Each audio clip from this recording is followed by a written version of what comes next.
Evening. It is Tuesday evening, April 15th. That magic day the government has decided they must get paid. In a lot of states, like mine, they've extended the deadline to May 31st, or yeah, May 31st. So don't panic yet. But still, if you owe taxes, you still got to pay them on in, even if you get an extension. Um, I do taxes.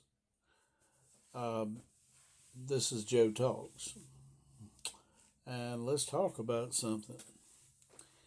Um, I hadn't seen um, Cole the Corn Star out there. I don't know where he's at. Maybe him and his wife are taking off for vacation or something. Um, who else is out there? Alan Gina. Um, they finished. If you've been following, they have finished the cooler, and spring is almost around the corner. Of course, for them, what's supposed to be spring now is to be able to get above 32.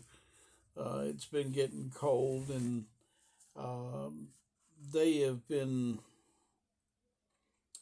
like I say, while they didn't have anything to do, they did that cooler, and I ain't gonna lie to you, I've built coolers, and that thing's astonishing.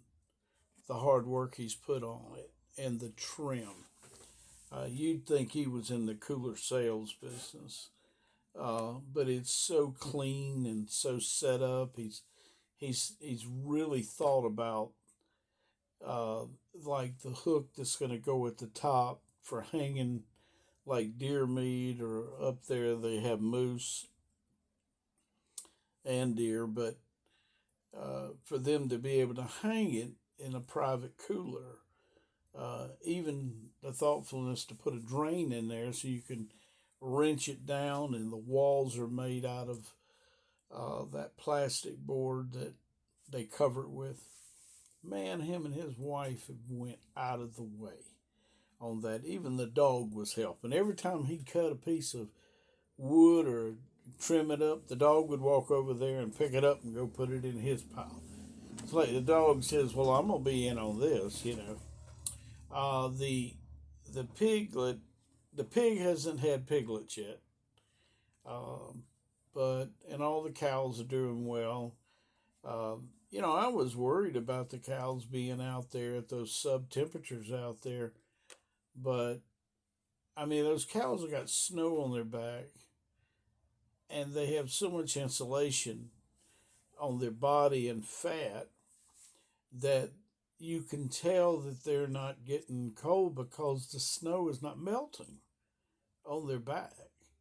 A normal human, we would see some sort of heat loss and it would melt the snow, but for some reason, those cows are so tough. They're used to living in the woods and the highlands, and they can take it. And he's been keeping them slam full of hay out there, bales of hay. Uh, it is cool, man, to watch him. And he puts the hay in the woods and drops those big bales out there, and they get out there and take their horns and just dig through it and knock it all around, and then they poop over in that area. And his goal is to have that whole area cleared. I mean, it was woods, thick woods, and they've trampled in between all the trees and everything, knocked down all the small stuff.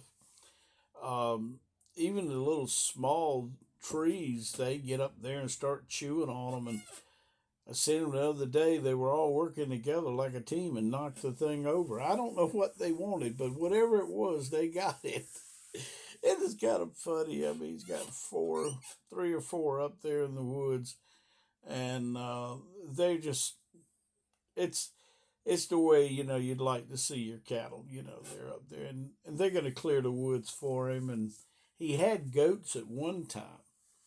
and they cleared a lot of briars. But as you can see, I follow Al and Gina too much. uh, I'll tell you another thing about Al and them. They got a very low heating bill. They have one of those wood stoves that are outside, and they have like a little hut to keep the wood dry. He's got those pallets. They used to carry water in them, and they took the plastic out. They got wood stacked in there, and when they split wood, I mean, they have so much fallen trees everywhere, because they've got a good many acres, and they just gather them up. They don't have to cut trees down. I mean, just he's got one of those claw things that fit on the tractor, and he claws them and brings them over and puts them in the pile, and then they get out there and cut them up. And most of the time, they're cutting up the smaller pieces. They don't need to be split, but he's got one of those splitters that comes up on the tractor, and they take like every once in a while in the summer they'll take a split day and they'll get out there and just split all that wood, just massive piles, and then he'll go and take those pallet crates and fill them up, and then he has a storage area, a big open place, storage area, and he puts them there till he's ready. And then whenever he's ready, like 2 weeks ago, they got down to just 2 out of 4. And they built that little overhang right next to the wood fire stove, so that they can keep the wood not necessarily completely dry, but keep the snow off of it, and be undercover when they go to fill up the heater. And the way that thing works is he has they have that in floor tubing all through the base, all through the slab in the house, and that tubing runs into a little mechanical area, and they have a hot water tank that's a transfer tank, and it's a heat exchanger, and then they have a bigger tube that runs underground to the back of this stove. Okay, and the stove is actually a boiler in there, like the old mini trains they used to have years ago, steam engines. And that hot water goes back and through the house, through the hot water heater in a separate waters. And what it'll do is it'll heat that hot water. And then they have another one for the hot water that they're going to use to wash themselves, clean water. Uh, because the water that goes under the bottom is mixed with glycol, and the glycol keeps from freezing. Um, Now it goes back to the boiler, and there's pumps in there, and that boiler that he has will satisfy 2 big houses, a lot of square feet, but he's only using it for his house. So he has 2 sets of lines going to the house, and then they go back to the boiler, and the the tubing under the slab has the sets of pumps, and they have valves in there for each set of tubing. Like he has one for the storage room, and then he has one for the main room, then one for their greenhouse room, and he sets those at different temperatures to come on and off, different flows. So if the one in the middle gets too hot to the other ones, then he can just back it off a little bit. They have a big manifold, and each circuit has separate things on there to adjust it. It's just fine tuning, you know. Once you get started with it, they'll start fine tuning it and then turn it over to you, and you'll never touch it again, probably. But the boiler outside, unlike any other stove, this stove, what it does, it burns the gas in the wood. It doesn't just burn a dirty, sooty fire. It adds fresh air in there. It has a blower, and it'll let that fresh air come in, and that wood is going to burn those hot coals until they incinerate. And then, of course, they fall down into a big catch down there. And then every so often, maybe once a month, you have to go and pull it out. But each time you load the wood, you don't just load it. I mean, you can put a day's worth of wood in there at one time. You can put a bunch of wood. I mean, I've seen them just sit there and load the heck out of it. But and then in the evening he'll load just a little bit more right before he goes to bed. And then the house will stay at an even temperature all the time because it's well insulated. And then you know how hard it is when it's cold out and you got concrete floors. It's the worst thing. You just get out there, your feet are freezing, you know. But his floors are warm. His animals love it. He's got one or two dogs in there and cats. You know, they're just stretched out. You know, just the big dog gets to sleep in the barn because that's his job and his place, and because he has so much fur, he would get overheated inside the house. But that boiler he's got, the way he's got it set up, he pays this much, $0.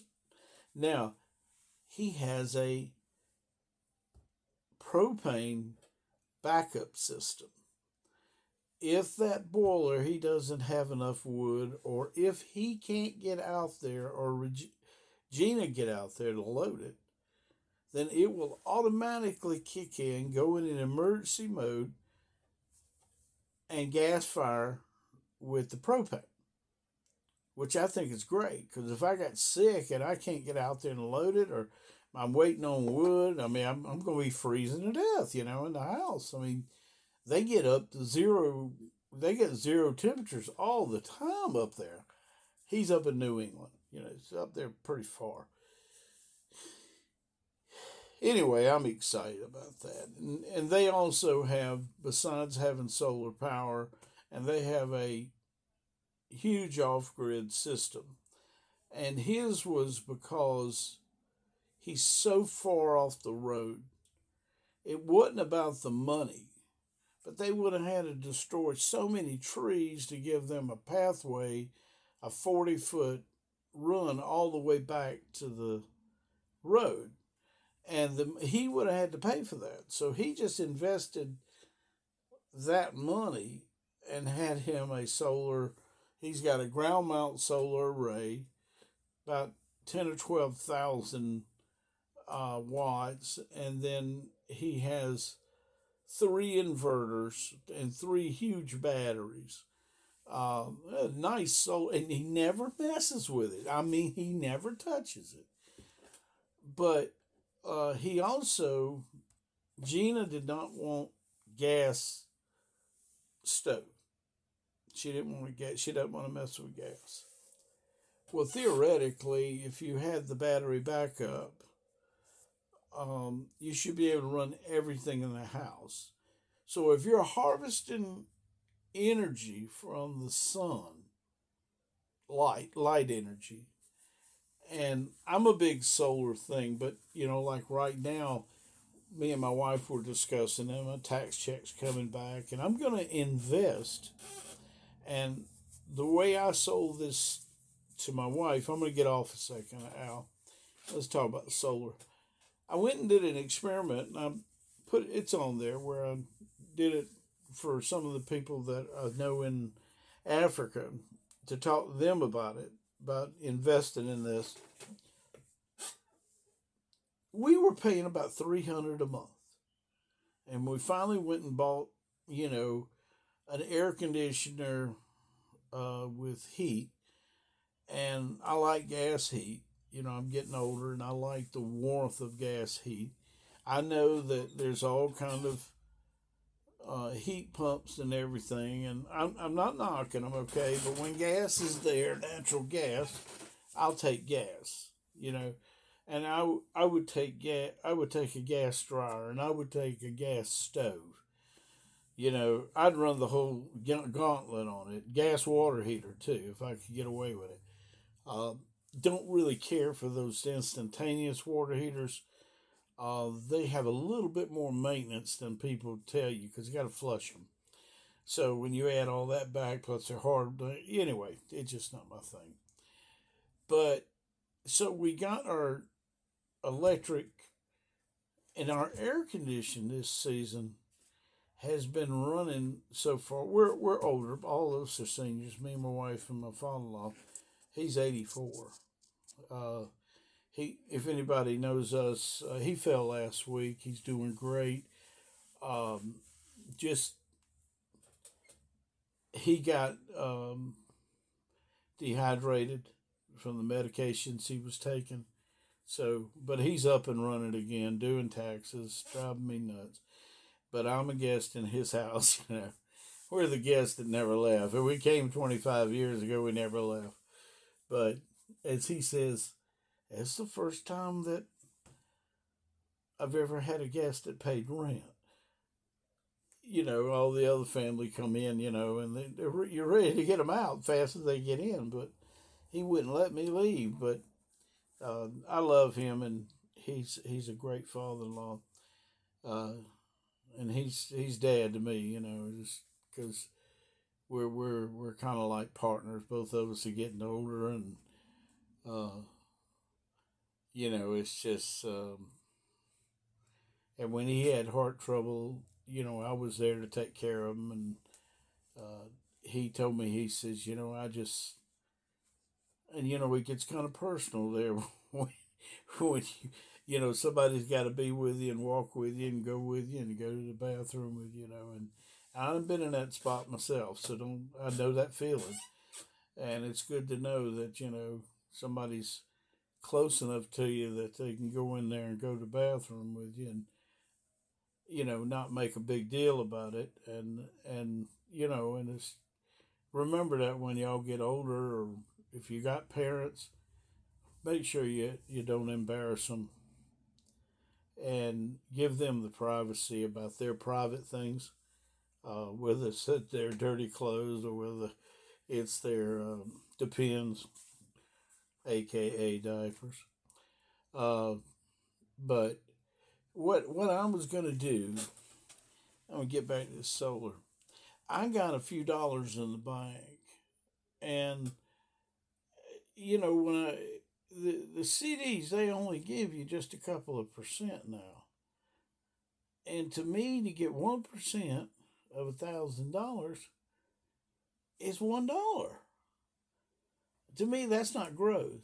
But I don't want to put it in the stock exchange. One, it's not enough, and two, you know, it may go belly up. Well, then I got to thinking. I think like the federal government. To me, for me to get a credit is the same as me to get interest on my money. So in math, um, I had $1,000 this year. Okay, I know some of y'all that's nothing, but to me that's a lot of money. And I told my wife, I got $1,000. I'm going to buy the cheapest off-grid inverter. Okay, and the off-grid inverters will allow me to take the power from the power company and run it through the inverter to a few devices. like a washer and dryer, a refrigerator, a deep freezer, maybe right there. Let's just stop right there. About no more than about 20 amps of 220 or 110/40, whatever you want to run it. And then they can, if I didn't do anything in solar, they would just pass through the inverter and probably give a cleaner signal because that's what inverters do. They clean up the signals. So now at 7 in the morning, I've got a solar array. It's only 400 watts. But if I could steal 400 watts off the power bill per hour times maybe 5 or 6 hours, say 5 hours, that's 20,000 or 20 kilowatts per day times 30 days. That's 60,000 kilowatts. Now, last month, I used about 120 to 150 kilowatts for the month. I'm a math nut, I start counting these things. Now, I'm limited to the items that I have on that circuit. Okay. Now, I can't pass through and go back to the power company. I'm not getting, I'm just experimenting. I'm just taking a few of my circuits. And as I realize which circuits are which, or maybe put a couple of plugs under the house to catch what we call an emergency circuit. And what I want to do is I want to just skim 400 watts. Now let me put it in terms for you.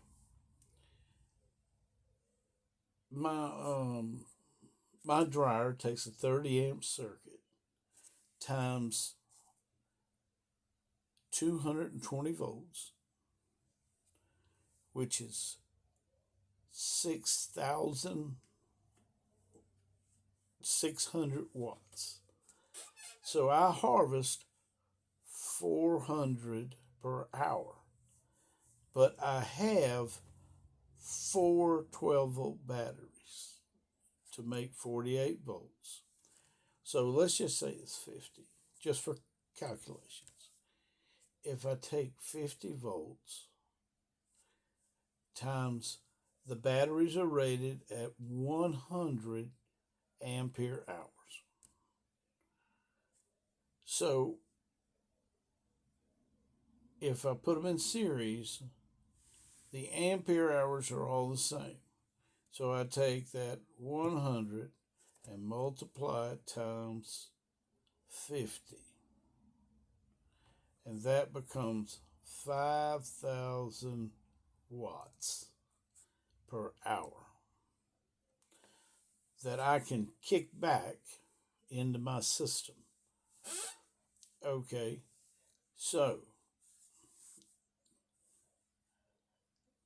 the way it's going to be is of the devices, if my dryer comes on for 1 hour, I can keep it on. Okay, and if my washing machine comes on, I may still have enough of the washing machine that's running off the solar panels coming in. And if I can squeeze out a few more dollars and buy me a couple more panels, then I'd be able to extend it more. Now, let's go back the other way. If I could take, I said 60,000 kilowatts, okay? Well, let's look at it another way. And this is the way I explained it to my wife. If I could take $30 off the bill, okay? And remember, I can share, like even though I don't have enough power to run maybe something, I can bleed it down and just take off, my hose pipe against a fire hydrant.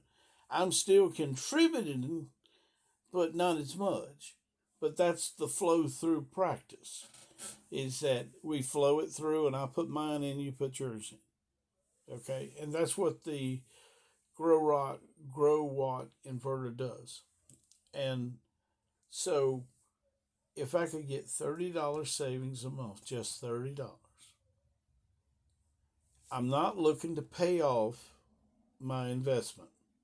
I'm going to let my investment sit. I'm going to let it grow. So 30 times 12 is $360. Now, on $1,000 investment, to get $360 out of it, that's 360% return on my investment. Okay? And that's going to keep going on and on. But then I'm going to take the 360 and go buy them. As soon as I start seeing it I'm going to start taking that $30 and looking around, see if I can find some used panels that I can maneuver in there to add more and more to my solar array. And then each time I add more and more, I trim it more and more. So over the next 2 years, and then when I get paid again next year, if I get to do a few taxes, I'm an assistant. I'll get in there and I'll get a little part-time job because I can't take away from my living expenses money. And I can't take it out of savings because that's emergency money. And I want that grandbaby to have what she needs. I know my son-in-law makes more money than me, but I'm still going to buy them a nice Christmas. So if we could take some of our money into savings, every dollar you put in the saving is a dollar more that you got. And then once you get a way of investing it, and mine is investing in a credit, I have a limit of $200 a month for my power bill. So that's the highest credit I could get rid of. Okay, so my goal is to get rid of my power bill. But I get to keep them online because why should I not keep them online? And maybe I'll have 4 inverters out there and 2 of those big old batteries they got. And so at that point, then I'll have but if somebody comes in after me and takes over this house, all I got to do is pack my crap up and leave. The power's still wired in the same way. You see what I mean? Now, we're getting a little shy on time. I only get 30 minutes on my tape. I want to tell you, that gentleman, Boulder Built, off grid, he's really come along with that mansion in the woods. He was talking about his power supply too. So if you're into that and you want a return on your investment, invest in solar, but really learn up on it, and if you're not an electrician, okay, find out somebody in the family that is. You don't always have to get one. A steak dinner out there in the summertime might be all it takes to bring them over there. A case of beer might be all it takes to bring them over. I'm just saying, for years and years, people have horse traded and came out better and had better friends and better family friends. I must know about 8 people that are mechanics. And you know why? Because I can't afford to go to Firestone. So remember that. And remember my hand. Okay? I'm putting my hand on here. And I'm praying for anybody who puts their hand on the screen. And God will find you. And give it to God. Ask Him to listen to you. And if you can't and you feel like you're not, Go find somebody who's good at talking to God. I love you. Have a nice evening.